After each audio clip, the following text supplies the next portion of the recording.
Magandang umaga, Philippine Air Force. Narito ang magiging lagay at taya ng panahon ngayong araw ng Linggo, 24 ng Mayo, 2026. Sa kasalukuyan, ang minomonitor nating low pressure dito kahapon sa loob ng ating Philippine Area of Responsibility. Kanina ngang alas 2 ng madaling araw, ito'y tuluyan ng nalusaw or nag-dissipate. Samantala, ang low pressure naman dito sa labas ng ating Philippine Area of Responsibility, kaninang alas 3 ng madaling araw, ito'y namataan sa layong 2,195 km kailangan ng Southern Mindanao. Ang sinasabing low pressure ay mababa pa rin ang tsansa na mabuo or mag-develop into a tropical depression sa mga susunod na araw. Samantala, ang trap naman ito or extension ng low pressure ang siyang nakakapekto dito sa Mindanao, Eastern Samar, Southern Leyte at ganoon rin sa Palawan.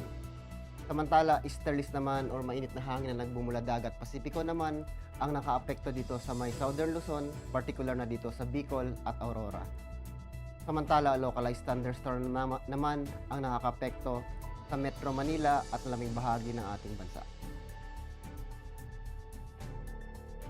Dulot nga ng sinasabing trough ng LPA, itong bandang Eastern Samar, Southern Leyte at Palawan, aasahan natin ang maulap na kalangitan na may kalat-kalat na pag-ulan, pagpulog at pagkidlat.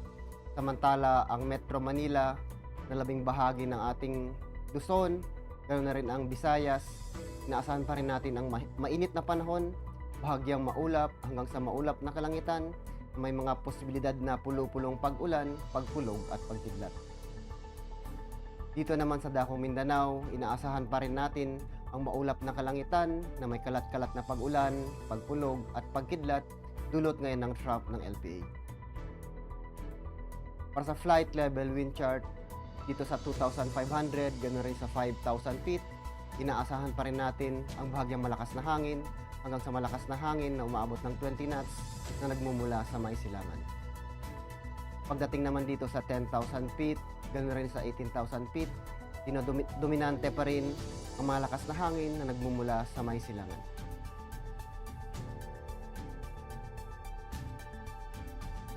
Ang impact nito sa flight operation dito sa Mindanao, Palawan, Eastern Samar at Southern Leyte, inaasahan pa rin natin ang mga convergence of moist air causing widespread cloudiness and rain. Ang impact nito sa rotary, it will reduce visibility, light to moderate turbulence, may restrict low-level operation. Para naman sa fixed wing, expect IFR condition during approach and descent. Turbulence and rain may cause delays.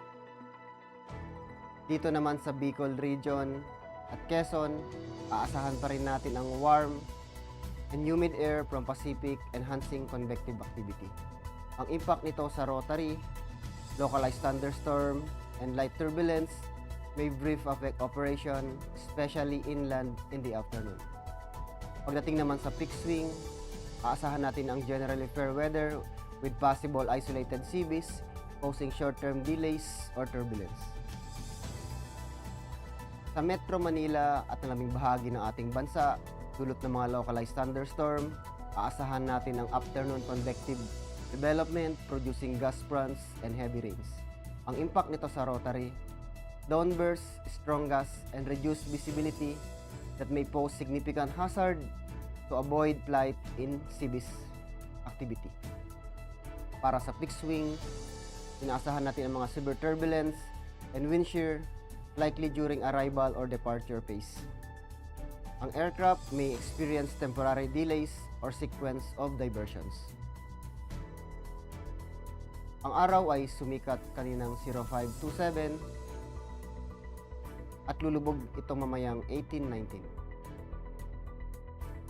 Meron tayong 61% moon illumination increasing.